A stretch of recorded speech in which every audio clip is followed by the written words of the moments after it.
My dear students, doctor James Tyler രചിച്ച lectures on homoeopathic materia medica എന്ന പുസ്തകത്തെ ആധാരമാക്കിയുള്ള ഈ പ്രോഗ്രാമിലേക്ക് നിങ്ങൾക്കേവർക്കും വീണ്ടും സ്വാഗതം. ഈ പരമ്പരയുടെ 251 എപ്പിസോഡിൽ കാലിഫോസ്ഫോറിക്കം എന്ന അധ്യായത്തിൻ്റെ 7ാമത്തെയും അവസാനത്തെയും ഭാഗമാണ് നമ്മൾ പരിഗണിക്കുന്നത്. പ്രധാനപ്പെട്ട ചില പർട്ടിക്കുലേഴ്സ് കൂടാതെ ഉറക്കവുമായും മറ്റുമൊക്കെ ബന്ധപ്പെട്ട് കാലിഫോസിൻ്റെ പ്രധാനപ്പെട്ട ചില ലക്ഷണങ്ങളോട് വരുന്നുണ്ട്.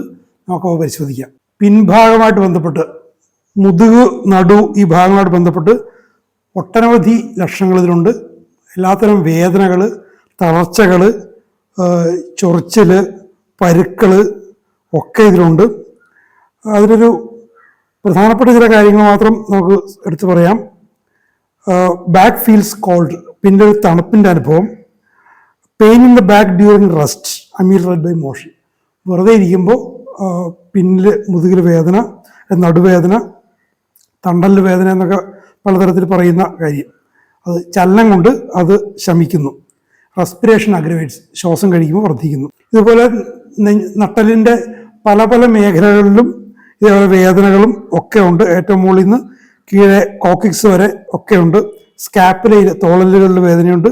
ഇനി പ്രധാനപ്പെട്ട ഒരു കാര്യം പറയുന്നത് softening of the spinal cord, സുഷുമ്നാ നാഡിയിൽ മൃദുവായി പോകുന്നു. അതുകൊണ്ടുള്ള പ്രശ്നം ഇതാണ്. Cannot sit erect without a chair back to lean against. ഇങ്ങനെ ചാരാനൊരു കസേര ഇല്ലാതെ നിവർന്നിരിക്കാൻ ഇയാൾക്ക് പറ്റില്ല. അങ്ങനത്തെ ഒരു പ്രശ്നം, നട്ടല് മൃദുവായി പോയതിൻ്റെ പ്രശ്നമുണ്ട്. This remedy cures many nondescript spinal affections. നട്ടലുമായിട്ടും സുഷുമ്നാ നാഡിയുമായിട്ടും ബന്ധപ്പെട്ട ചെറുതും വലുതുമായ ഒത്തിരി പ്രശ്നങ്ങളെ കാലിഫോസ്ഫോറിക്കം സുഖപ്പെടുത്തും എന്നുള്ളൊരു സ്റ്റേറ്റ്മെൻറ്റിനോടുകൂടിയാണ് ആ ഭാഗം എൻ്റെ അവസാനിപ്പിക്കുന്നത്. ഇനി കോൾഡ് ഹാൻഡ്സ് ആൻഡ് ഫീറ്റ്, കൈകാലുകൾ തണുത്തിരിക്കുന്നു. Feet cold and damp, cramps in thighs, calves and soles, തുടകളിൽ, കാലിൻ്റെ പിൻഭാഗത്തുള്ള പേശിയിൽ, കാൽപാദങ്ങളിലൊക്കെ വലിച്ചുകോച്ചൽ, പലതരം ഇറപ്ഷൻസ് ഉണ്ട്. അതുപോലെ it has been of great service in hip joint disease. Hip joint ഡിസീസിൽ കാലിഫോസ്ഫോറിക്കത്തിൻ്റെ ഉപയോഗം വളരെ പ്രധാനപ്പെട്ടതാണ്. ഇനി അതേപോലെ ഇച്ചിങ്, പെയിനൊക്കെ ഈ കൈകാലുകളിലുണ്ട്. കൈകളിലും പാംസ് ആൻഡ് സോൾസ് എന്നുള്ളത് ഇറ്റാലിക്സിലാണ് ഓടിക്കുന്നത് ഈ ചൊറിച്ചിലിൻ്റെ കാര്യത്തിൽ. നംബ്നെസ്, കൈകാലുകളിൽ നംബ്നെസ് ഉണ്ട്. ഈ നംബ്നെസ് എല്ലാ ഭാഗങ്ങളിലും ഉണ്ട്, വിരലുകളിലും കാലുകളിലും ഒക്കെ ഉണ്ട്. Rheumatic and gouty pains in limbs and joints ameliorated by motion and വാംസ്. വാദസംബന്ധമായ വേദന എവിടെയാണ്? കൈകാലുകളിലും സന്ധികളിലും. അത് ചലനം കൊണ്ടും ചൂട് കൊണ്ടും അതിന് ശമനം ലഭിക്കും. ഇനിയും അങ്ങനത്തെ ലക്ഷണങ്ങൾ ധാരാളമുണ്ട്. അതിൽ പ്രധാനപ്പെട്ട ഒരു കാര്യം ഇറ്റാലിസ്റ്റ് കൊടുത്തിരിക്കുന്നത് പാരലിസ് ഓഫ് ദ ലിംസ്, കൈകാലുകൾ തളർച്ചയുണ്ട്. ഹെമിഫ്ലിജിയ, ഒരു വശത്തെ മുഖത്തിൻ്റെ ഒരു വശം, ഒരു കൈ, ഒരു കാല്, അങ്ങനെ തളർന്നു പോകുന്ന ഒരു സ്ഥിതിവിശേഷവും കാലിഫോസ്ഫോറിക്കത്തിൽ പ്രൊഡോമിനൻ്റ് ആയിട്ടുണ്ട്. പാരലിസ് ഓഫ് ദ ലിംസ് എന്നതും ഹെമിഫ്ലിജിയ എന്നുള്ളതും ഇവിടെ ഇറ്റാലിക്സിലാണ് കൊടുത്തിരിക്കുന്നത്. ഇനി കൈകാലുകൾ വിയർപ്പ്, the lower limbs and feet are restless, അസ്വസ്ഥ, കൈയും കാലും ഒക്കെ എപ്പോഴും ചലിപ്പിച്ചുകൊണ്ടിരിക്കുന്ന ഒരു അവസ്ഥ. റൊമാറ്റിക് സ്റ്റിഫ്നെസ് ആഫ്റ്റർ റെസ്റ്റിംഗ്, കുറേ നേരം വിശ്രമിച്ചു കഴിഞ്ഞാൽ കയ്യിലെ സന്ധികൾ ഒരു വാദമുള്ളവർക്ക് സംഭവിക്കുന്ന പോലെ ഇങ്ങനെ ഉറച്ച് അനക്കാൻ പറ്റാത്ത അവസ്ഥയും. എഡീം ഓഫ് ഹാൻഡ്സ് ആൻഡ് ഫീറ്റ്, നീർക്കെട്ട്, കൈകാലുകളിലും നീർക്കെട്ടുണ്ട്. ഹാൻഡ്സ് ട്രംബിൾ, കൈകൾ വിറയ്ക്കുന്നു. പാർക്കിൻസൺസ് ഡിസീസ് എന്ന് പറയുന്ന ഒരവസ്ഥ, അത് നിരവധി ഔഷധങ്ങൾ വരുന്നുണ്ട്. അത് ജനറൽ കണ്ടീഷൻസ് എഗ്രി ചെയ്യുകയാണെങ്കിൽ കാലിഫോസിൽ അത് വരും. ഈ വിറയൽ, ഹാൻഡ്സ് ട്രംബിൾ, കൈകൾ വിറയ്ക്കുന്നു എന്ന് പറയുന്നൊരവസ്ഥ. The limbs twitch, weakness in all limbs especially the lower, കൈകാലുകളിലൊക്കെ ക്ഷീണമുണ്ട്, വിശേഷിച്ചും കാലുകളിലാണ് ആ ക്ഷീണമുള്ളത്. പ്രൊഫോൺ സ്ലീപ്പ്, ഉറക്കം രണ്ടു തരത്തിലും വരാം. നല്ല ഗാഠനിദ്ര വരാം, ഉറക്കമില്ലാത്ത അവസ്ഥയും വരാം. സ്ലീപ്പിനെസ് ആൻഡ് സ്ലീപ്ലെസ്നെസ് രണ്ടും വരാം. ഡ്രീംസ് ആങ്ഷ്യസ്, അമോറസ്, സ്വപ്നങ്ങൾ പലതരത്തിൽ വരാം.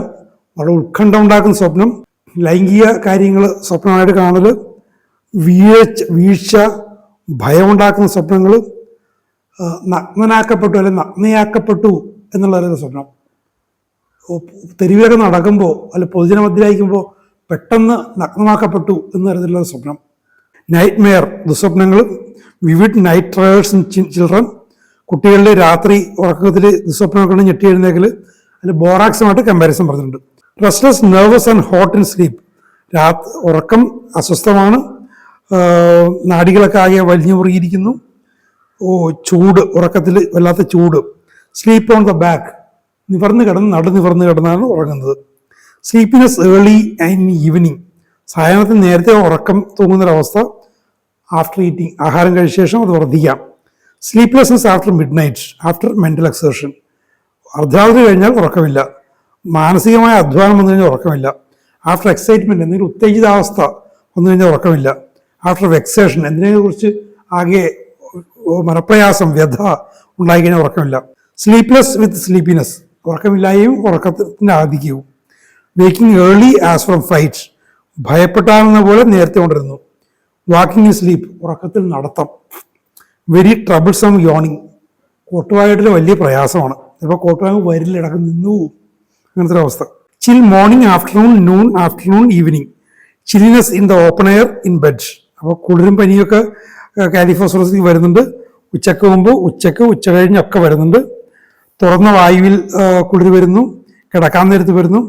Could scarcely get warm in bed, കിടക്കയിൽ കിടന്നു കഴിഞ്ഞാൽ ആ കുളിര് മാറി ശരീരത്തെ ചൂടുപിടിപ്പിക്കാൻ വലിയ പ്രയാസം, വല്ലപ്പോഴൊക്കെ സാധിക്കുള്ളത്. ചിലിനെസ് അസെൻഡിങ് സ്പൈൻ ഇൻ ഈവനിങ്, നട്ടലിൻ്റെ കീഴേ മുതൽ മേലേക്ക് ഉയർന്ന് കയറി വരുന്ന ആ ഒരു കുളിര്, പ്രത്യേകിച്ച് സായനത്തിൽ. കോൾഡ് ഓൾ ഡേ, പകൽ മുഴുവൻ തണുത്തിരിക്കുന്നു. ചിലിനെസ് ആഫ്റ്റർ ഈറ്റിംഗ്, ആഹാരം കഴിച്ച ശേഷം ആകെ ഒരു കുളിര്. എക്സ്റ്റേണൽ ആൻഡ് ഇന്റേണൽ ചിൽ, ആന്തരികവും ബാഹ്യമായ ആ കുളിര്. നെർവസ് ഷിവറിങ് ആൻഡ് ഷഡറിങ്, ആകെ നാഡീസംബന്ധമായ നാഡികൾ വലിഞ്ഞു മുറുങ്ങിയിട്ട് ആകെ വിറയലും ആടലും ഒക്കെ. ഷേക്കിംഗ് ചിൽ, ആളായിട്ട് ഇങ്ങനെ കുലുക്കുന്ന തരത്തിലുള്ള കുളിര്. വൺ സൈഡഡ് കോൾഡ്നെസ്, ഒരു വശം മാത്രം തണുത്തിരിക്കുന്ന അവസ്ഥ. Fever in afternoon and evening. Heat all night വിത്ത് ഹങ്ങർ, ഉച്ചകഴിഞ്ഞ് സായനത്തിലൊക്കെ പനി, രാത്രി മുഴുവൻ ചൂടായിരിക്കൽ, വിശപ്പ്. ഫീവർ ഓൾട്ടർനേറ്റിംഗ് വിത്ത് ചിൽ, കുളിരും പനിയും മാറി മാറി വരുന്നൊരവസ്ഥ. ഫീവർ നൈറ്റ് ഇൻ ബെഡ്, രാത്രി കിടന്നു കഴിയുമ്പോൾ പനി. ടൈഫോയിഡ് ഫീവർ, ടൈഫോയിഡ് ഫീവർ പലയിടത്തും ആവർത്തിച്ച് വരുന്നുണ്ട്. കാലിഫോസിന് നല്ല ഔഷധമാണ്. ലോ പ്യൂട്രിഡ് ടൈപ്പ്, വല്ലാതെ മോശമായ ദുർഗന്ധമൊക്കെ ഉണ്ടാക്കുന്ന തരത്തിലുള്ള, നേരത്തെ കണ്ടതാണ്. ഡ്രൈ ഹീറ്റ്, വരണ്ട ചൂട്. വരണ്ട ചൂടെന്ന് വെച്ചാൽ വിയർക്കുന്നില്ല എന്നർത്ഥം. ഫ്ലഷസ് ഓഫ് ഹീറ്റ്, ചുട്ടുനീറ്റിൽ. It has been a very useful remedy in hectic fevers when there is putrid sweat and putrid expectoration and great nervousness and excitement. പകർച്ചപ്പനികളിൽ ഇത് വളരെ ഉപകരിക്കുന്ന ഔഷധമാണ്. വിശേഷിച്ചും വിയർപ്പിന് ദുർഗന്ധമുള്ളപ്പോൾ, ചുമച്ച് കഫം തുപ്പുമ്പോൾ അതിന് ദുർഗന്ധം, ദുസ്വാദമൊക്കെ ഉള്ളപ്പോൾ, വല്ലാതെ നാഡികൾക്ക് പിരിമുറുക്കവും വലിച്ചിലൊക്കെ ഉള്ള സമയത്ത്, ഉത്തേജിതാവസ്ഥയിൽ, അങ്ങനത്തെ സാഹചര്യങ്ങളിൽ ഈ പകർച്ചപ്പനികളിൽ കാലിഫോസ് ഉപകരിക്കും. Internal heat, fever with no sweat, ആന്തരികമായ ചൂട്, പനിയുണ്ട് പക്ഷേ വിയർക്കുന്നില്ല. Scarlet fever, skin dusky and throat putrid and dark red, sweat morning and nights, even eating and drinking, and on slight exertion during sleep, offensive profuse night sweats. വിയർപ്പില്ലാത്ത അവസ്ഥയുണ്ട്, dry അവസ്ഥയുണ്ട്, അതേസമയം എല്ലാത്തരം വിയർപ്പുകളുണ്ട്. പ്രഭാതത്തിൽ, രാത്രിയിൽ, കുടിക്കുന്ന സമയത്ത്, ചെറിയൊരു അധ്വാനം കൊണ്ട്, ഉറക്കത്തിൽ ഒക്കെ ഉണ്ട്. വളരെ ദുർഗന്ധമുള്ള വിയർപ്പൊക്കെ ഉണ്ട്. Dusky spots on calves, burning after scratching, കാലിൻ്റെ പിൻഭാഗത്തെ പേശിയിൽ ഇരുണ്ട പാടുകൾ, അത് ചൊറിഞ്ഞു കഴിഞ്ഞാൽ പൊള്ളൽ.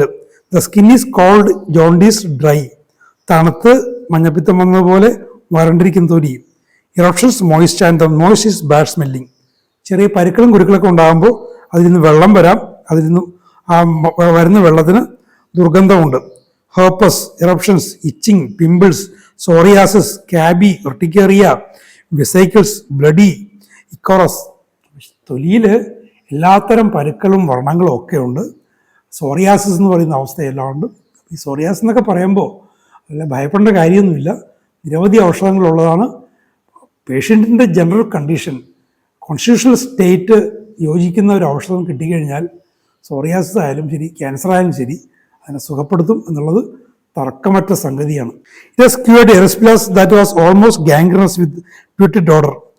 തിണർപ്പും തടിപ്പൊക്കെ വന്നിട്ട് അതാണ്ട് തൊലി, ആ മാംസം ചീത്തയായി അളിഞ്ഞു പോകുന്നൊരവസ്ഥ വരുന്ന അവസ്ഥയിൽ പോലും, ദുർഗന്ധം ഉണ്ടാകുന്ന അവസ്ഥയിൽ പോലും ഇതതിനെ സുഖപ്പെടുത്തിയിട്ടുണ്ട്. ഇനാക്ടിവിറ്റി ഓഫ് ദ സ്കിൻ, ഇറ്റാലിക്സിലാണ്. ത്വക്കിന് മൊത്തം ഒരു ഇനാക്ടിവിറ്റി, ത്വക്കിൻ്റെ ആക്ഷൻസ് വിയർപ്പായാലും സ്പർശനമായാലും എന്താണെങ്കിലും അത് നടക്കുന്നില്ല. ഇനാക്ടിവിറ്റി, തൊലിയിലൊരു ഇനാക്ടിവിറ്റി വരുന്നത് ഫോസ്ഫറസ് നല്ലവണ്ണം കവർ ചെയ്യുന്നുണ്ട്. ഇറ്റാലിക്സിലാണ് കൊടുത്തിരിക്കുന്നത്.